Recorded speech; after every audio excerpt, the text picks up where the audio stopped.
Welcome to the John and Heidi Show podcast, brought to you by DirecTV, 1-800-259-7646. Also brought to you by RVWheelator.com. If you're buying an RV or selling an RV, check out RVWheelator.com and the Dollar Shave Club. Here's John and Heidi. Thank you so much for listening on a Tuesday. Hey, baby, how you doing? Well, hey there. How are you? Good. I'm excited. We got Tuesdays with Charlie coming up in a little while. Yes, we do. It's already Tuesday. We already had a chance to talk to him once this week. He was here for graduation for our son this weekend. That was so much fun. It was very fun. Hey, let's move on with this. In Bloomfield Township, Michigan, 23-year-old Joshua Campbell was convicted of drunk driving, but for some reason, he has now filed a lawsuit against the driver that he hit. Police officer Gary Davis is who he hit. Oh. He's actually asking the police department to pay him for the humiliation and embarrassment and physical injuries he received. Good Lord. His argument is that Officer Davis unsafely turned around on the interstate after making a routine traffic stop, and it was this improper turnaround that caused the accident. Couldn't, of course, have anything to do with the fact that his response times were slow. Yeah, 0.17 blood alcohol level, and the fact that he was going 90 miles per hour at the time as well. Yeah. Officer Davis says the facts that the patrol cars were on the scene with flashing lights. That should have been a signal to Joshua to slow things down a bit. So there was another incident going on. This officer was turning around, and this guy drove right into the side of him, it sounds like. I find it very sad that nobody has any self-responsibility anymore. Well, it's somebody else's fault. It's always somebody else's fault. Can't be my fault. I think it's your fault. It probably is. I'm going to blame somebody. Coming up in a bit, we're going to head to Wisconsin, talking about a guy stealing deodorant. Also, later in the program, I'm going to talk about prehistoric dentistry and frog jumping and a lot of fun stuff. It's all on the way.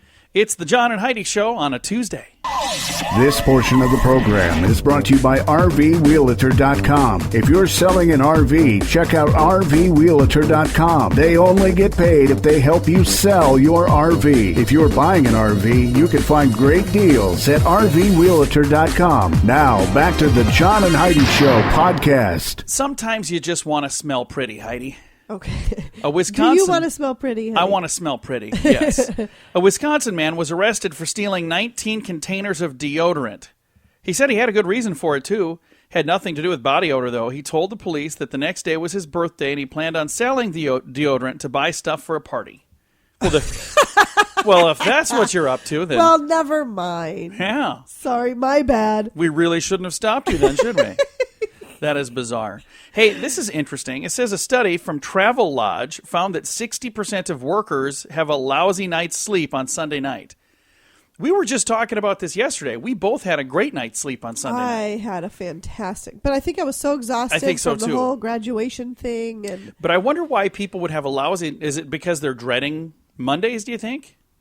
Probably. And sometimes if you get overly exhausted, you have a hard time sleeping. I know I do. So maybe people do too much over the weekends. And that could be. They get too tired. Well, that's the folks at Travelodge that are telling us all about that. 60% of workers sleep lousy on Sunday night. Huh. Did you have a good night's sleep, folks, last night? I hope you did, because I want you to be wide awake for our next couple of stories. They're coming your way here in a bit. Thanks for listening to the John and Heidi Show. This portion of the program is brought to you by Dollar Shave Club. You can get razors sent to your door each month for just $1, plus a couple of bucks shipping. It's an amazing deal. Log on to dollarshaveclub.com/radio to learn more. That's dollarshaveclub.com/radio. Now, back to the John and Heidi Show podcast. Think about this. What was prehistoric dentistry like? You know, because we have dentists now.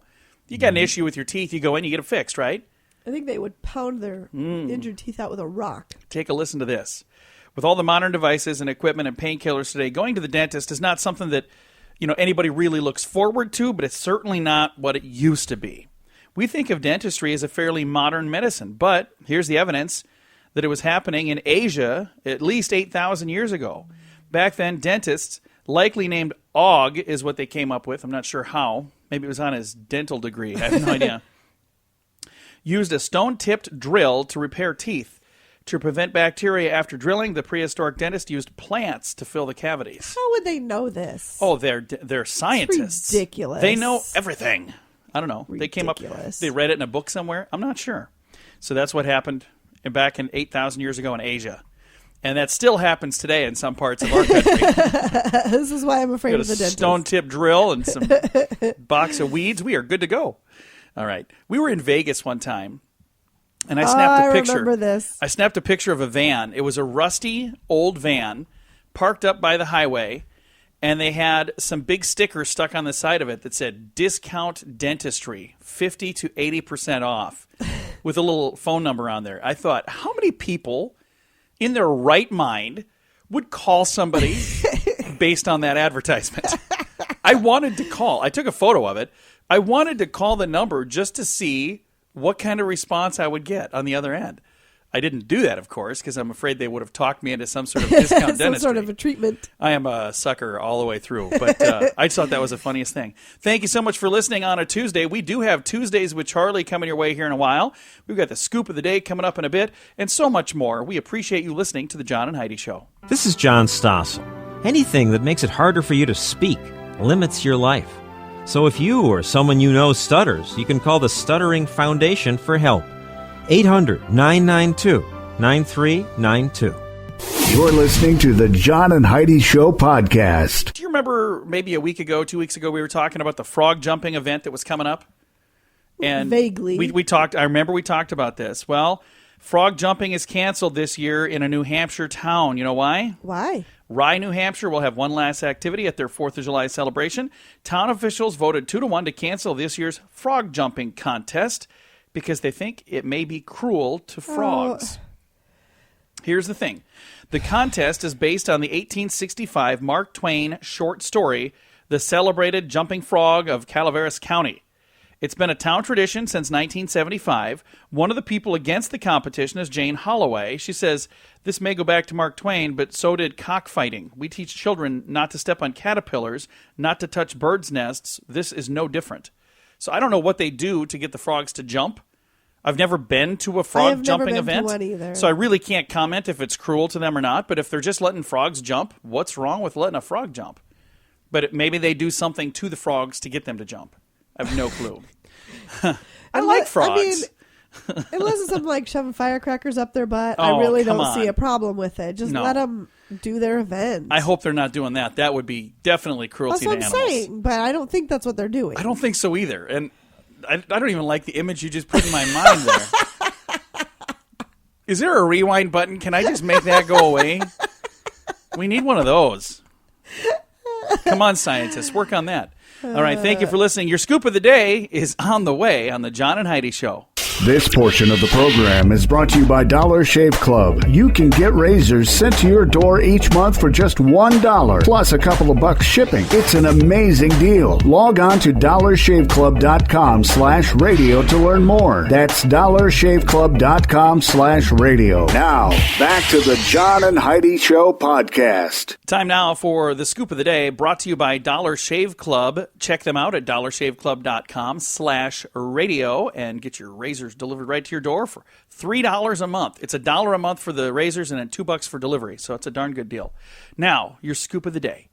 A 19-year-old model says she bathes in pig's blood to keep her skin looking youthful. Ew. Chanel, the freelance model and actress, is one of MTV's True Life I'm Obsessed with Staying Young people, whatever that is. She explains that her grandmother, Lois, said that she feels like 1,000 years ago people did that, and they preserved their youth. So, there you go. Yeah. It's like, yeah, my grandmother is the one that taught me this. Also, 1,000 years ago, people died much when they were, younger than 25. Yeah, so of course they preserved their They youth. looked They were so still much young. younger.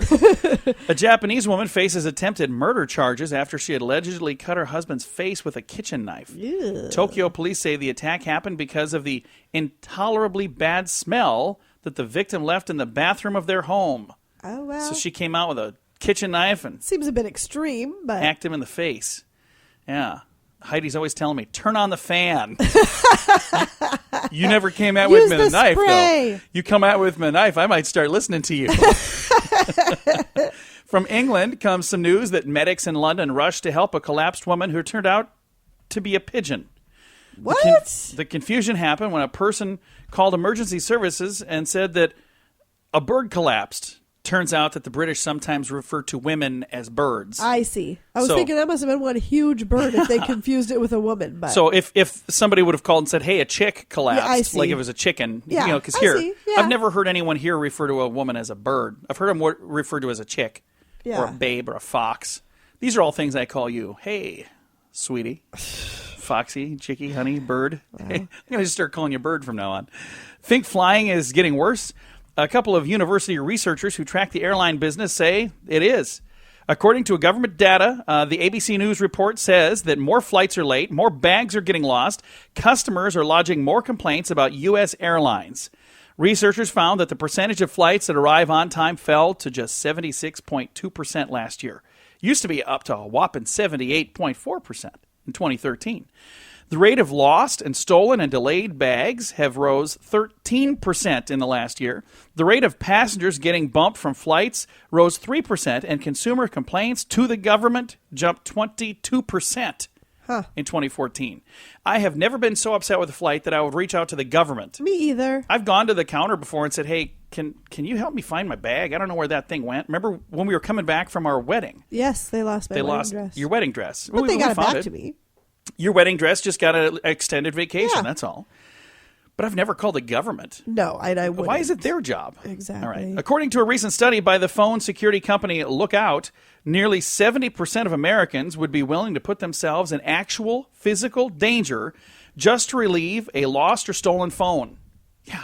I mean, to retrieve, you mean? Yeah, to receive, to retrieve. What did I say? You said relieve. Oh, yeah, retrieve a lost or stolen phone. Nearly half said they would pay $500 to get their phone with all of its data back, and a third said they would fork over up to $1,000 to get their phone back. Me. How much would you give if you lost your phone? I wouldn't. If I wouldn't give a hoot. I'd go get a different phone. I wouldn't give a hoot at all. I'd be like, you know what? Whatever was on there, if it wasn't important enough for me to do it, I'm not going to get to it anyway. Actually, I think you probably would freak out. I remember they lost a couple of your contacts when they transferred our information over. And here's why. Freaked out. No. It was because you were getting impatient. It took like 6 hours. You have You have every phone number of anybody who's ever called your phone saved into your phone, and we sat there forever. The lady was like, there's 5,000 contacts. This may take a while. She said, "How many of these are important?" I said, "Did you bring the lunch?" All of those. It was ridiculous. It was. But here's the thing: who do you ask when you say, "Hey, do you know so and so's number?" You always come to me, and I always happen to have it. One more quick story. A carjacker in Boca Raton, Florida. I just like saying Boca Raton. I know you do. Boca Raton, Florida. Got so lost, he called 911 to turn himself into the police so they could find him and rescue him. He was a carjacker, keep in mind. He stole a car. Oh. He got so lost, he's like, I have no clue where I am. So he called and said, "Hey, I stole this car and I'm lost. Can you come get me?" Oh, that's funny. Trace me, track me, whatever you need to do, but here's where I'm at. So they came and rescued him because he got so lost in Boca Raton. Well, they must have a lot of curvy, windy roads or something. I've never been there. Nor have I. We have to go check it out sometime. And our strange law, as we end the scoop of the day today, if your house catches fire in Connecticut, good luck. Fire trucks are restricted from going anything over 25 miles per hour. Oh, wow. That includes if they're heading to a fire. Wow. Responding to an alarm. That's a little scary. Yeah, they cannot exceed 25 miles per hour. Again, that is fire trucks in Connecticut. So I wonder if their insurance, scary. Fire insurance must be a lot higher there then. Because if it's going to catch fire, it's gone. Everybody better have a fire extinguisher or two in the Better house. invest in a nice hose. All right. Thanks for listening to the Scoop of the Day, brought to you by DollarShaveClub.com/radio. This portion of the program is brought to you by Dollar Shave Club. You can get razors sent to your door each month for just $1, plus a couple of bucks shipping. It's an amazing deal. Log on to DollarShaveClub.com/radio to learn more. That's DollarShaveClub.com/radio. Now, back to the John and Heidi Show podcast. And it's time right now for my favorite thing that we do all week long. We pick up the phone and we call my father-in-law for a little program we like to call Tuesdays with Charlie. How you doing, Charlie? I'm doing great. Well, it's good to have you here. We talked to you just the other day. You were here at Troy's graduation. It was good to see you. You had to put up with me quite a bit this weekend. That's okay. Hey, you left a big bottle, like an empty beer bottle thing, Oh, yeah. Hang on to that. I did, and I filled it up with beer from that keg, too, so you'll be set. That'll be good by the next time I see you. Well, see, I'm encouraging you to come see me sooner that way. So what are we going to learn about this week, Charlie? Let's see here. Okay, hey, did you know that there are 195 recognized countries in the world? 195. Only 76 of them do not have a McDonald's. Really? Oh, wow. That's kind of interesting. So over half have a McDonald's. The other half don't quite have that yet. More than half, yeah. That's one heck of a business model. You know what? Those people know what they're doing. Oh, they do. They do. They got the best fast food. They best I price. agree. Hey, then speaking of fast food, Yeah. you eat a lot of fast food. I eat a lot of fast food. You know that you swallow 12 pubic hairs per year? I'm going to eat a lot less fast food now. I'm done. Thank you for that tidbit, Charlie. Oh, my Well, I goodness. want you to know, so, if you get something caught in your teeth, you know what it is. Oh, boy. Okay, here's something I'm going to have a hard time pronouncing. It's castrome, Okay. something like that. Okay. Yeah, that's a natural flavoring that is often used in gelatins and puddings. Okay. You know where it comes from? No. Does it come from horse hooves? No, it comes from a beaver's anal gland. Really? That means something. its butt. Yeah. So it comes from the back end of a beaver. Here's There what you I go. always wonder when I hear these things. Who was the first person to say, I wonder what that would taste like in my Jell-O? Exactly. I mean, Oh, that's good. I think I'll live. let's try this. Well, think about this. The first time, because if I say goat's milk, people go, ew. But if it's regular cow milk, people drink that all the time. Yeah. Who was the first person that saw a cow drinking from a mother's udder and said, I want to get me some of that? And it's become so commonplace that people don't even go, ooh. We drink it all the time. Yeah. Not me. Oh, I do. You're not a milk drinker? I don't like that. Oh, I love milk. What do you drink instead of milk? Beer. That does not surprise me. Okay, did you know that Mr. Potato Head was the first toy advertised on TV? I did not know that. I didn't know that That's either. cool. Now I know. I loved Mr. Potato Head. Mr. I remember. Potato Head. The Yeah. ads for Slinky, I remember those. Yeah, well, Potato Head was around long before Slinky. Yeah, apparently. Okay, I got one last thing here for you. All right, what's that? Birds can be gay. Birds can be Really? gay?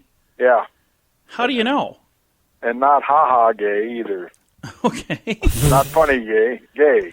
I don't know, because my staff looked it up and told me. Your staff. I tell you what, they're a hardworking bunch of people. Yeah, I've noticed that they always tend to gravitate towards the bathroom humor. And They put a lot of work into this. well, my staff came up with a question that they don't think you're going to be able to answer, Charlie. Whip it on me. And when I say staff, of course, I mean I got this from a listener. Amy sent this over, and if she gets it right, she wins a prize. So Or if she gets it wrong, she gets a prize. either Right, way, no matter She's what, she's going to she's win. going to get a prize. Here's the question that Amy has for you. Okay. You're supposed to tell me what this is. The maker doesn't want it. The buyer doesn't use it. The user doesn't see it. What is it? The maker doesn't want it. The buyer doesn't use it. And the user doesn't see it. Oh. Do you know what that is? Well, now listen, you're talking to an old man here, and you're taxing my brain. No, I don't know what that is. Just guess. Anything you can think of. I don't know. I can't think of anything either, honestly. No, I can't either. Okay. What is it? The answer is a coffin. Oh. A coffin. The maker doesn't want it. The buyer doesn't use it. And the user doesn't see it. Yeah, I suppose. There you go. A little riddle for you, folks. You can use that today at work and, It is way too impress early in the people week and for stuff. questions like that. I know. But hey, that was a great one. Amy, thanks for sending it over. You stumped Charlie, so you get a nice little prize. We'll hook you up with something nice. If you've got a question, get it to me, and maybe we'll use yours next week. Charlie, thank you so much for chatting with us this morning. Well, we'll probably see you in 2 or 3 months. I've got some beer that'll be flat by then.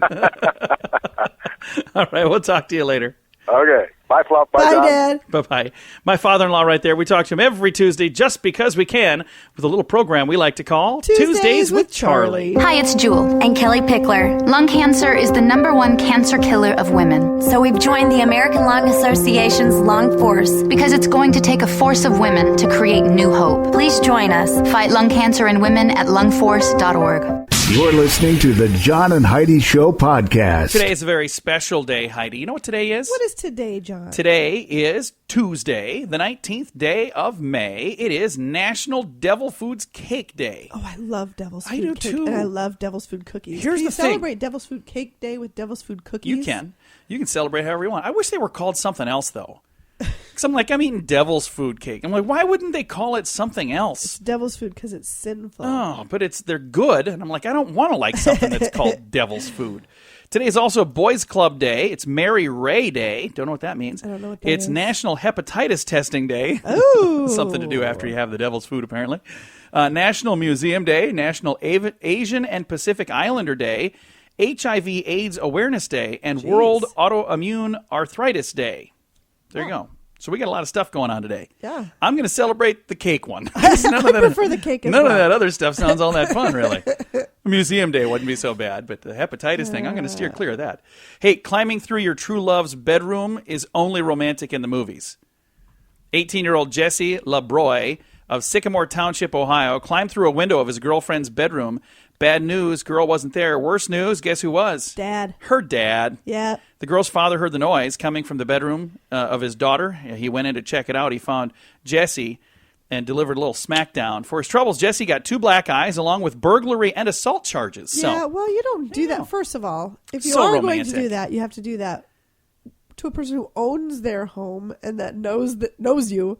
You don't go into your girlfriend's home and break in. That's the parents' house. You can't break into somebody else's house. I suppose. Yeah, he's 18. He wasn't thinking that through. No. So, yeah, he got a couple black eyes and burglary and assault charges. So, not necessarily the way it works out in the movies, of course, but, that'd be an interesting movie, too. All right, thanks for listening to the John and Heidi Show on a Tuesday.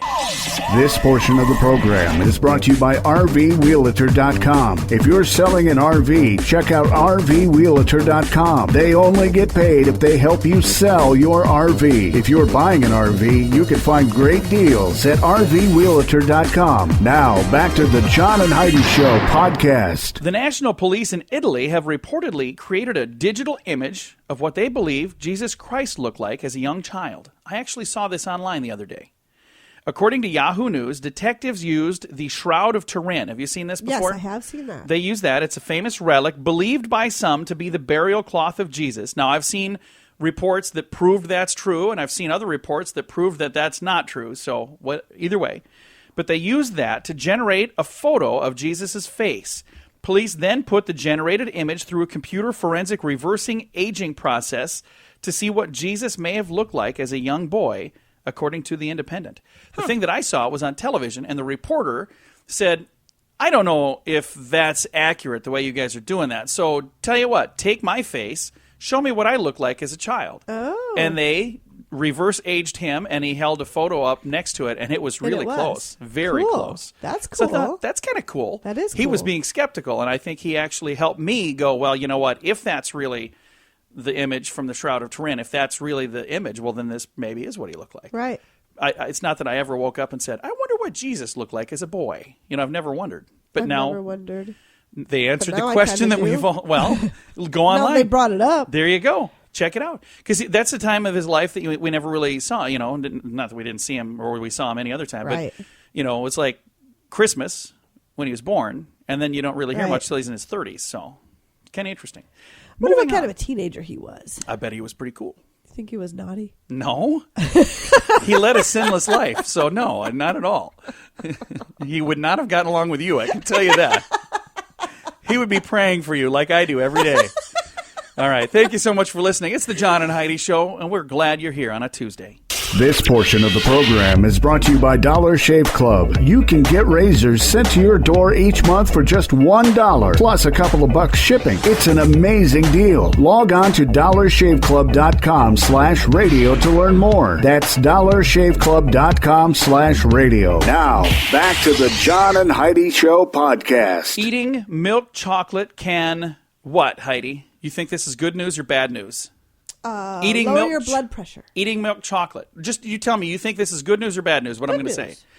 All right, you're right, kind of.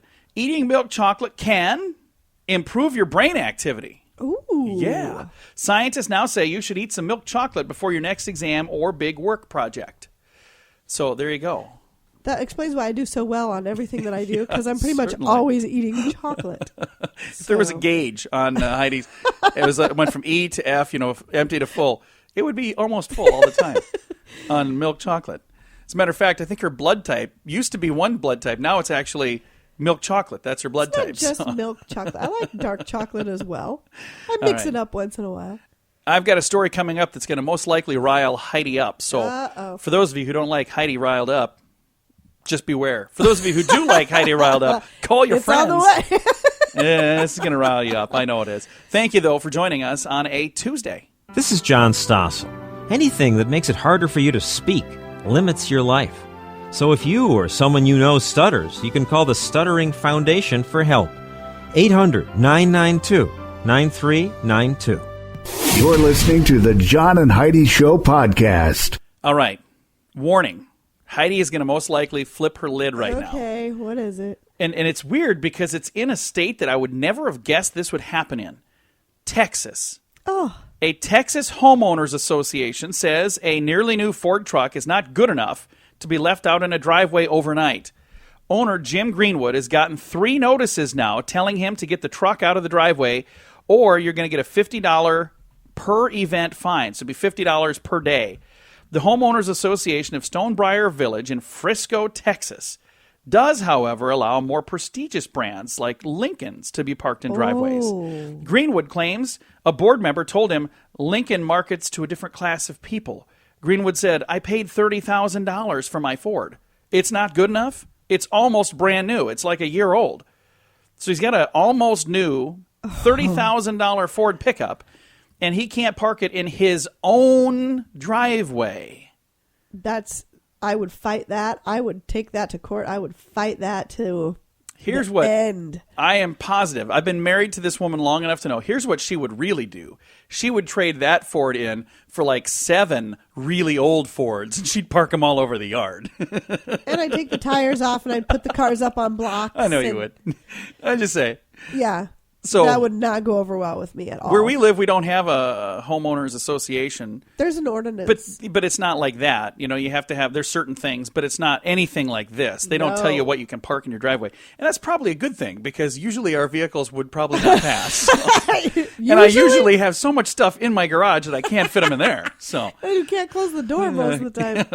It's never move been stuff around so that the door will close. Quite that bad. It has too been that bad. You've had to move stuff out of the way of the sensors because the door won't shut. I've seen you. All right. Coming up in a bit, we're going to talk about some names and how that might affect things. So if you got a child on the way, think about this before you name said child. That's all coming up in a bit on the John and Heidi Show.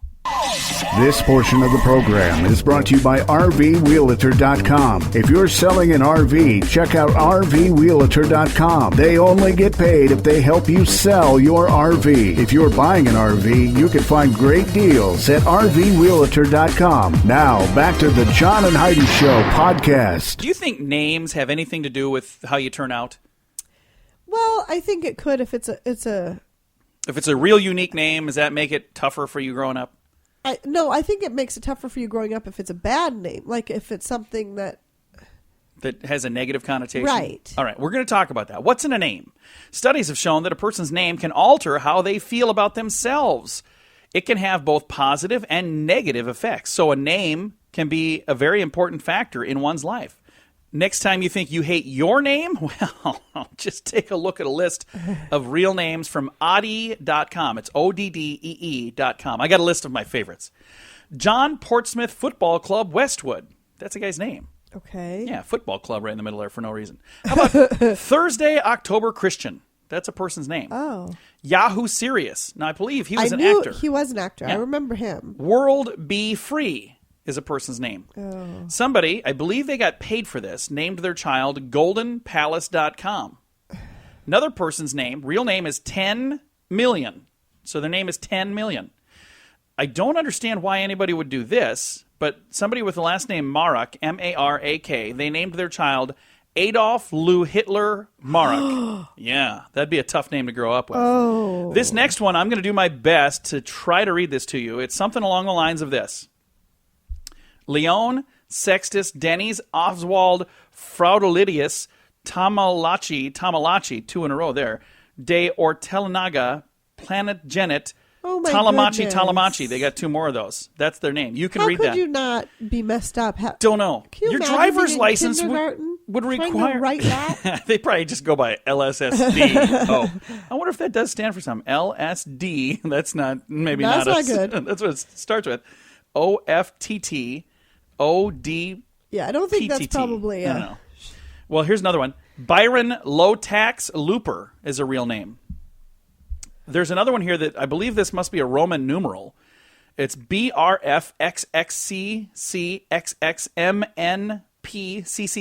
BRFXXCCXXMNPCCCLLLMMN. Okay. You see, it's because And of, then it ends with 11116. it's That's the because person's of parents name. like this that now judges are having to intervene and say you cannot name your child that. But- it's because of this that it's turning into something we have to get. Can I get one more in? Sure. I got one more I want to share because this one is, of all of the weird ones on here, probably the weirdest of the weird ones. The guy's name, his first name is James, his last name is Bond, but his middle name is, it starts out James, Dr. No from Russia with Love, Goldfinger, Thunderball, good You Only Live Lord. Twice, On Her Majesty's Secret Service Diamonds, Are Forever Live and Let Die, The Man with the Golden Gun, The Spy Who Loved Me, Moonraker, For Your Eyes Only, Octopussy 2, Oh my View a Kill, The gosh. Living Daylights, License to Kill, Goldeneye, Tomorrow Never Dies, The World Is Not Okay, I Enough, think Die we Another get Day, it. Casino Royale, Bond. That is my name. That is awful. Bond. James Bond. It's Let's because just go of with people that. like that. Like I said, that the law has to get involved. It's ridiculous. I- Why would you do that to your child? Here's the thing. Please, if you're having a child, keep this in mind. The study says kids with names that are really different like that, they struggle. They really do. I went to Yeah. school with a young man who had a very normal name until all of a sudden a person with the same name was doing terrible things on a national level, and his actual name was in the news all the time. And kids picked on him all the time. And I think the world of this kid. He was such a great guy. And I still see him every once in a while. I'm not going to say his name, but he legally had his name changed while he was in like 7th grade. Yeah, I can't say I blame him. Because he had so many people picking on him. And I'm not going to say what the other name was, but it's a name that everybody would know if I said it. I'm not saying it because I'm not going to draw more attention. And I know he does listen, and thanks for listening. But I feel bad that people would give someone guff over their name. I grew up with the name John Small. And Small, of all the last names out there, would be about the last thing I would pick for a name. But it's nothing like some of the ones we just read here. So when it's time to pick a name for your child, just keep that in mind. Thank you so much for listening. We got some fun stuff. We're going to talk about texting while driving and a couple of different stories. That is on the way on the John and Heidi Show. This portion of the program is brought to you by Dollar Shave Club. You can get razors sent to your door each month for just $1, plus a couple of bucks shipping. It's an amazing deal. Log on to dollarshaveclub.com/radio to learn more. That's dollarshaveclub.com/radio. Now, back to the John and Heidi Show podcast. Texting while driving is only dangerous if somebody else does it. Yeah, about half of American drivers between the ages of 21 and 24 say they've thumbed a message or emailed from the driver's seat. What's more, many drivers don't think it's dangerous when they do it, but it is when Yeah. others do it. At any given moment last year, on America's streets and highways, nearly 1 in every 100 drivers were texting or emailing or surfing the web or otherwise using a handheld electronic device to do something. Yeah. So 10%? No, 1%. 1 in every 100 cars. So how about this story here then? We're going to just move right into this one. How do you keep people from using their phones while driving? Well, they might have found a solution. Researchers have discovered how to stop drivers from using their phones while they're behind the wheel without affecting the use for passengers. A team at Stevens Institute of Technology and Rutgers in New Jersey have created a system that shuts down a driver's phone without affecting other people in the vehicle. Huh. Cool idea. It utilizes the phone's Bluetooth connection and a vehicle's speakers to detect if the driver is using their mobile phone while driving. That's cool. That is really cool. There was a thing we were talking about. Cars are getting so smart. Oh, we have... Like our vehicles that we both have now. Have the GPS in them? Yeah, and even if the person on the passenger side is trying to program the GPS, it won't let you because the vehicle is moving. That frustrates me. I'm like, okay, it's you doing it. I get it. I get understand it too, but I was like, we have a passenger doing this. They should just put it way over by the passenger so I couldn't do it while I'm driving. Oh, yeah, and then you'd have some moron trying to reach across the car from the driver's Let's seat. go. Well, I have my cruise control going. I was steering with my left foot, balancing while I was trying to punch in my destination. I don't know what happened, officer. It was such a well-thought-out plan. I'm not a fan of texting while driving. I think it's a bad idea. And I'll tell you, the younger generation, they think that it's okay because they have grown up texting like their entire lives. It's called digital natives. They're digital natives. This is something that they've always had. We are digital immigrants, being old people. These are technical terms, and I know I'm probably speaking way over your head, Heidi. But because it's not second nature to us, we know that it's a little more difficult. So a lot of people our age don't text while driving. But younger kids, because they've done it their whole life, they do. Just like I talk on my cell phone while I'm driving because I've done that for so long. You know what? I'm just going to say, because you think it's not the same thing texting as it is slowly scrolling through your address book, looking for the correct person that you want to send a message to. How many times do I hand you the phone? Never. I have to say, give me your phone. I'll hand you my phone and say, hey, can you call whatever? How many times are you driving down the road and I say, what are you doing? Just give it to me and tell me what you want me to do. All the time I have to tell you to give me your phone because you're screwing around with it. I usually throw it to you. I'm like, take it then. Fine. I'm going to stomp out of here. But it's the same thing. Even though you're not texting a message, if you're dinking around looking at your screen instead of looking at the road, you are still distracted driving. What were you saying? I was kind of distracted. Yeah. No, in all seriousness, don't text while driving. It's a very bad idea. And don't dial while driving. Don't do anything with your phone while you're driving. If you need to call somebody, pull over to the side of the road and dial a phone number. There you go. Yeah. You heard it here first, folks. Probably not. You've heard that from a lot of people. But now you've heard it from Heidi. Yeah, and she is the voice of common sense. I am the voice of reason. No, you are not. Anyone that's friends with you on Facebook would know that you are not the voice of reason. Speaking of Facebook, thank you so much to everybody out there that's following the radio on Facebook. If you're not following our station on Facebook, go to Facebook and start following the station. We'd love to have you on there. And for those of you who've not yet tuned into our podcast, you're going to want to do that too. Sprecher.com. Look for the John and Heidi Show. And we've got a bonus break coming up that you can only hear on the podcast. And today, the bonus break is about this. It's all about Ziploc bags. And I've never really thought much about Ziploc bags, but I've got the story about where they came from and then some really cool uses for Ziploc bags. It's fascinating. And if you do click on the podcast and you only want to hear that, just scroll all the way over to the end and just listen to the end. I didn't know you could do that, but I tried it the other day. I'm like, hey, that would save me a lot of time. I already know what I'm saying here. All right, time to say goodbye, Heidi. Goodbye, Heidi. Goodbye, everybody. Have a great Tuesday. We appreciate you listening to the John and Heidi Show. Time now for the bonus break. Only available here on the John and Heidi Show podcast. And it's our bonus break. After that fabulous intro, we got to get this right. In 1963, a unique bag with a plastic zipper seal was introduced at a packaging trade show. The Ziploc bag, Heidi. Okay. Most recently, the steel strength was demonstrated at Riverton, Wyoming school, where 8th grade students discovered an uneaten sandwich in a Ziploc bag at the bottom of a locker, and it had been there for months. Students were so impressed with the bag's ability to seal in the odor, the mold growth, and all that. Ew. They actually sent a thank you letter along with the sandwich to the manufacturers at SC Johnson. In a letter that came back to the students, H. Fisk Johnson, the company chairman, called the locker one of the toughest product test sites we've ever discovered. That's really cool that the kids got that letter back.